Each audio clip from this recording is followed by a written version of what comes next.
প্রিয়জনের সাথে ঈদ করতে পরিমরি ঢাকা ছাড়ছে মানুষ। টিকিট কেটেও ট্রেনে উঠতে পারেননি অনেকে। যাত্রায় মর্মান্তিক দুর্ঘটনা। টাঙ্গাইলের কালিহাতীতে ট্রাক উল্টে প্রাণ গেল 15 জন। কম খরচে বাড়ি ফিরছিলেন শ্রমজীবী এসব মানুষ। কুরবানির পশুর হাটে বৃষ্টির বাগড়া, চাহিদা বেশি মাঝারি গরু। গতকালের তুলনায় কম দাম হাঁকছেন বিক্রেতারা। জঙ্গল সলিমপুরে যৌথ বাহিনীর ক্যাম্প বুলডোজার দিয়ে গুড়িয়ে দিয়েছে সন্ত্রাসীরা। দুপক্ষের মধ্যে গোলাগুলি, সাঁড়াশি অভিযানে আটক 20। পরিবার প্রিয়জনের সাথে ঈদ আনন্দ ভাগাভাগি করতে রাজধানী ছাড়ছেন নগরবাসী। আজ ঈদ যাত্রার তৃতীয় দিনে সকাল থেকেই কমলাপুর রেল স্টেশনে যাত্রীদের ভিড় ছিল। সকালেই 10টি আন্তনগর ও 6টি কমিউটার ট্রেন ছেড়ে গেছে। প্রতিটি ট্রেনই নির্দিষ্ট সময়ের কিছুটা দেরিতে ছাড়ছে। যাত্রীদের অভিযোগ, উপচে পড়া ভিড় থাকায় টিকিট কেটেও অনেকে ট্রেনে উঠতে পারছেন না, আবার ট্রেনে উঠতে পারলেও সিট পাচ্ছেন না অনেকে। ঈদযাত্রা নির্বিঘ্ন রাখতে স্টেশনের প্রতিটি প্ল্যাটফর্মে আইনশৃঙ্খলা বাহিনীর সদস্যরা আছেন। ফার্স্ট মিনিটে ঢুকছি, কিন্তু তারপর আমি টিকিট কাটতে পারি না। পরে দেখা গেছে আমার বিভিন্ন ভাইদের মাধ্যমে টিকিটটা কাটানোর চেষ্টা করছি, তারপরে দেখা গেছে এইভাবে টিকিটটা কাটতে পারলাম। গাড়িতে উঠতে পারি কিনা সঠিকভাবে এটাই তো চিন্তার বিষয়। এত লোকজন কি ছাদে উঠতে হয় নাকি? যে নির্ধারিত টাইম ছিল ট্রেনের, ওই টাইমে আমরা যেতে পারবো, কিন্তু এখনো প্ল্যাটফর্মে সিরিয়াল নাম্বার আসেনি, তো আমি বলতে পারতেছি না নিশ্চিতভাবে। অধিকাংশ ট্রেনই রাইট টাইম গেছে, শুধু আপনার নীলসাগর এক্সপ্রেস ট্রেনটা 40 মিনিট লেট গেছে ঢাকা থেকে, আর 6টা কমিউটার ট্রেন গেছে। সব মিলিয়ে মোটামুটি এ পর্যন্ত ভালো, কোনো যাত্রী অভিযোগ আমরা এখনো পর্যন্ত পাইনি।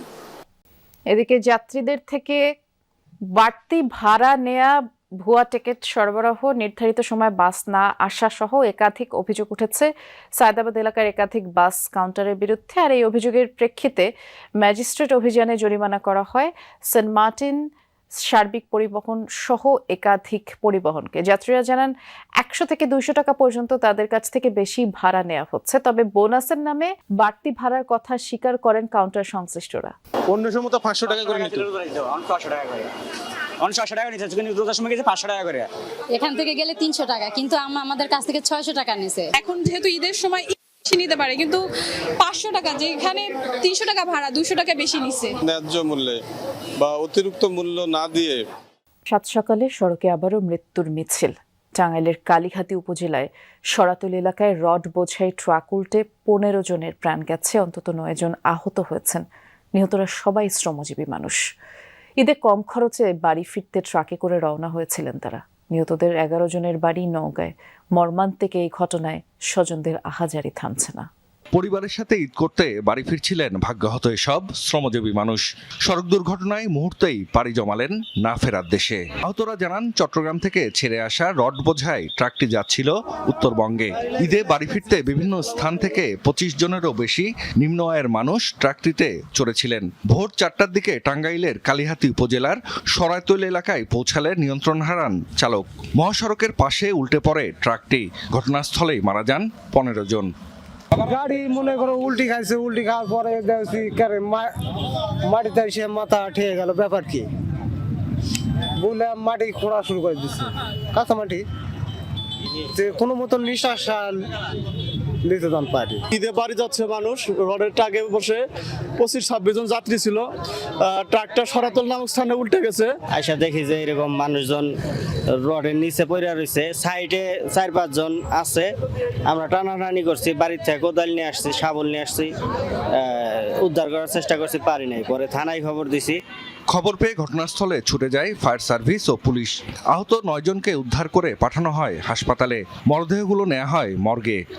রডের উপরে ট্রিপল দিয়ে ঢাকা ছিল এবং তার উপরে কিছু যাত্রী ছিল, যাত্রীগুলো উত্তরগামী যাত্রী ছিল।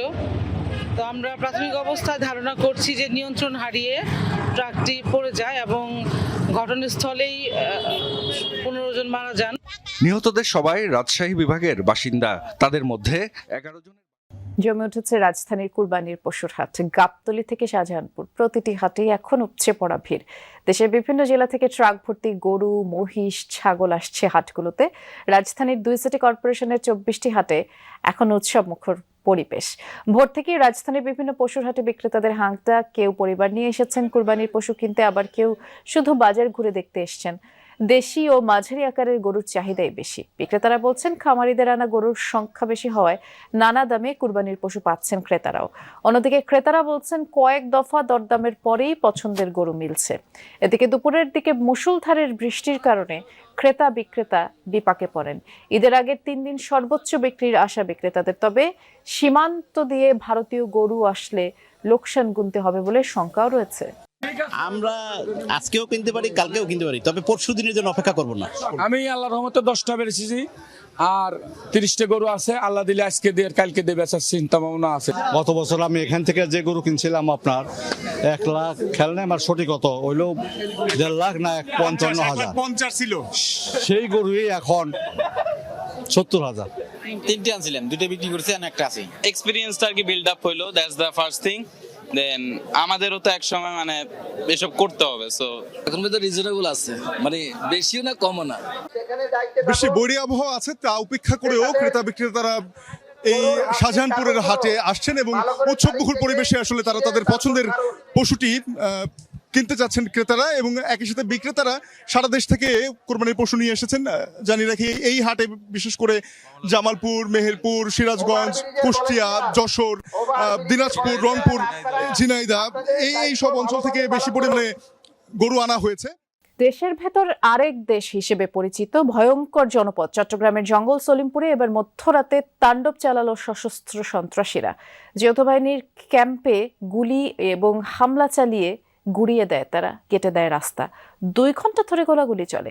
এরপরে যৌথ বাহিনীর সাঁড়াশি অভিযান চলে, আটক হয় 20। গুড়িয়ে দেয়া যৌথ বাহিনীর এই ক্যাম্পটি 30 মে স্বরাষ্ট্রমন্ত্রীর উদ্বোধনের কথা ছিল, কিন্তু তার আগেই সন্ত্রাসীরা মধ্যরাতে বোলডোজার দিয়ে গুড়িয়ে দেয়। হামলার আগে জঙ্গল সলিমপুর হয়ে আলীনগর যাওয়ার সড়কের বিভিন্ন অংশ কেটে দেয় দুর্বৃত্তরা। সোমবার রাত 2টার দিকে সীতাকুণ্ডে জঙ্গল সলিমপুরে যৌথ বাহিনীর 2টি ক্যাম্পে হামলা ও গুলি করে সন্ত্রাসীরা। যৌথ বাহিনীও পাল্টা জবাব দিলে ব্যাপক গোলাগুলি হয়। আতঙ্ক ছড়িয়ে পড়ে স্থানীয়দের মধ্যে। আমি বাইরে আমার ঘরে যান, ঘরে যাইয়া আমি দরজা মিলা খারে এসেছি, কেরেং দিয়ে খোঁজ দিয়েছে। আমরা ঘরে আসলাম তো বাচ্চা কাচ্চা লইয়া মনে রাইতে কাটছে। 300 লোক এরা মানে স্লোগান দেয় আর মানে এলোপাতাড়ি গুলি। এমজি ছিল, চায়না ছিল। যত বড় ক্ষমতা বুকের ফাটা, সেই করতে পারে এই কাজগুলা। হঠাৎ গুলি গালি শুনতেছে, সব দিকে অন্ধকার, কোনো কারণ নাই, কিন্তু পুলিশের ড্রেস পরা মানুষ দেখতেছি। গোলাগুলি শুনতেছে, আমি বাইরেতে দিন, আমি দরকার নাই। গোলাগুলি শুনতেছি, আমরা ভয়ে বাইরে দিচ্ছি না। এরপর জঙ্গল সলিমপুরে সাঁড়াশি অভিযান চালায় যৌথ বাহিনী। আটক করা হয় সন্দেহভাজন 20 জনকে। AK-47 রাইফেল এই ধরনের অস্ত্র নিয়ে তারা